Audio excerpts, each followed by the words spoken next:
हर महादेव, जय गुरु जी, शुक्राना गुरु जी, अनंतम अनंतम शुक्राना। आइए संगत जी, गुरु जी की कृपा प्राप्त करते हैं और शिव पुराण के अगले अध्याय की तरफ चलते हैं, जिसमें आज हम जानेंगे कि यमलोक के मार्ग में सुविधा प्रदान करने वाले विविध प्रकार के दानों का वर्णन।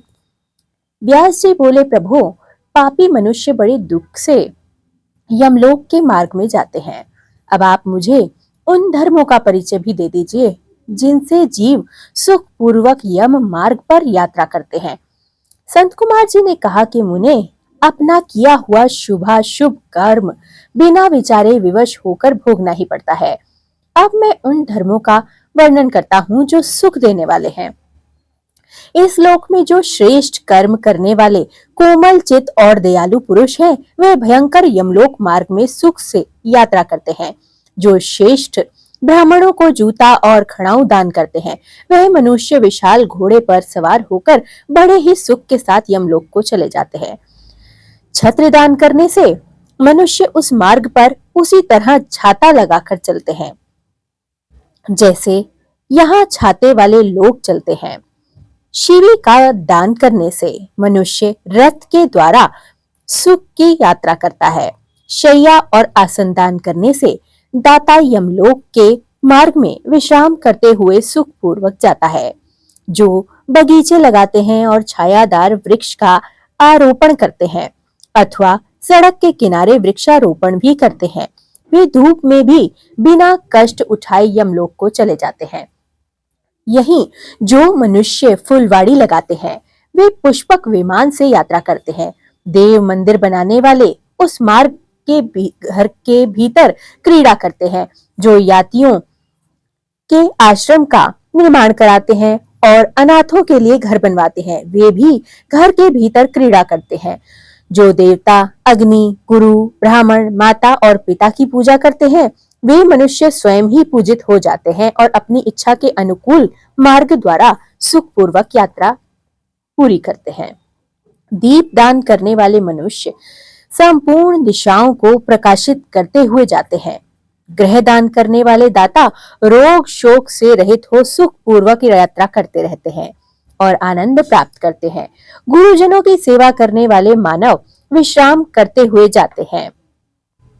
बाजा बजाने वाले उसी तरह सुख से यात्रा करते हैं मानो अपने घर में जा रहे हों। गोदान करने वाले लोग संपूर्ण मनोवांछित वस्तुओं से भरे पूरे मार्ग द्वारा जाते हैं। मनुष्य उस मार्ग पर इस लोक में दिए हुए अन्न पान को पाता है।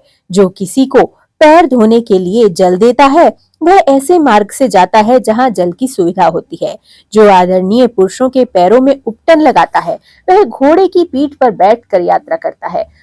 व्यास जी, जो पाद अभ्यंग अंगराग दीपक अन्न और घर दान करता है, उसके पास यमराज कभी नहीं आते। स्वर्ण और रत्न का दान करने से मनुष्य दुर्गम संकटों और स्थानों को भी लांघता हुआ चला जाता है बिना किसी पीड़ा के। चांदी की गाड़ी ढोने वाले बैल और फूलों की माला दान करने से दाता सुख पूर्वक यमलोक को चले जाते हैं। इस तरह के दानों से मनुष्य सुख पूर्वक यमलोक की यात्रा कर सकता है और स्वर्ग में सदा भांति भांति के भोग प्राप्त करता है। सब दानों में अन्न दान को सबसे उत्तम बताया गया है, क्योंकि यह तत्काल तृप्ति प्रदान करने वाला, मन को प्रिय लगने वाला और बल और बुद्धि बढ़ाने वाला होता है।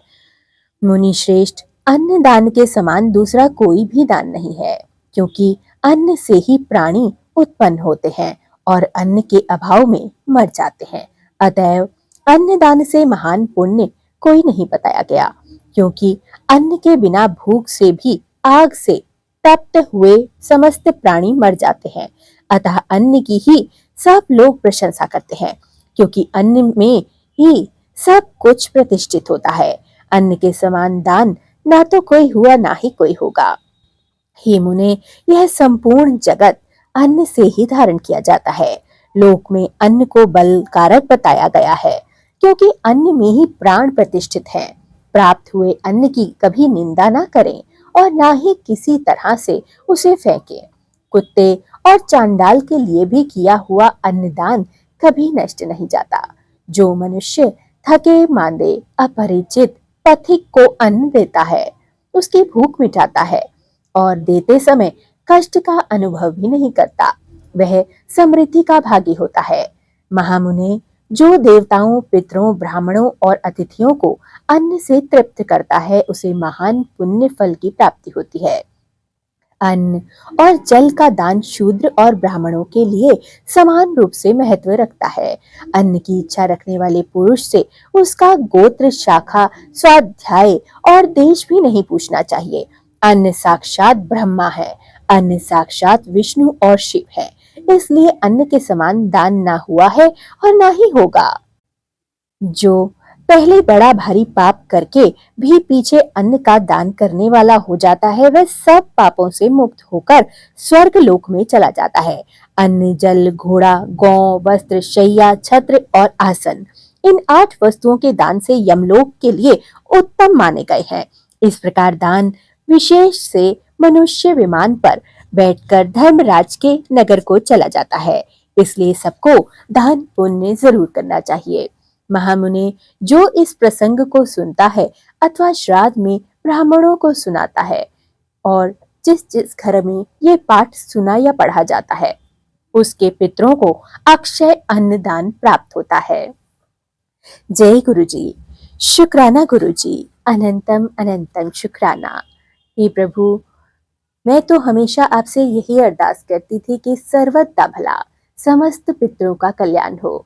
आज इस ग्रंथ में भी यह पढ़कर बेहद मन प्रसन्न हुआ कि इस पाठ को पढ़ने और सुनने मात्र से हमारे समस्त पितरों को अन्न दान का फल प्राप्त होता है। उन्हें भरपूर अन्न प्राप्त होता है, अक्षय अन्न प्राप्त होता है और उनका आशीर्वाद हम पर सदा बना रहता है। जय गुरु जी। शुक्राना गुरु जी, अनंतम अनंतम शुक्राना। सर्वदा भला मेरे गुरु जी। जय गुरु जी।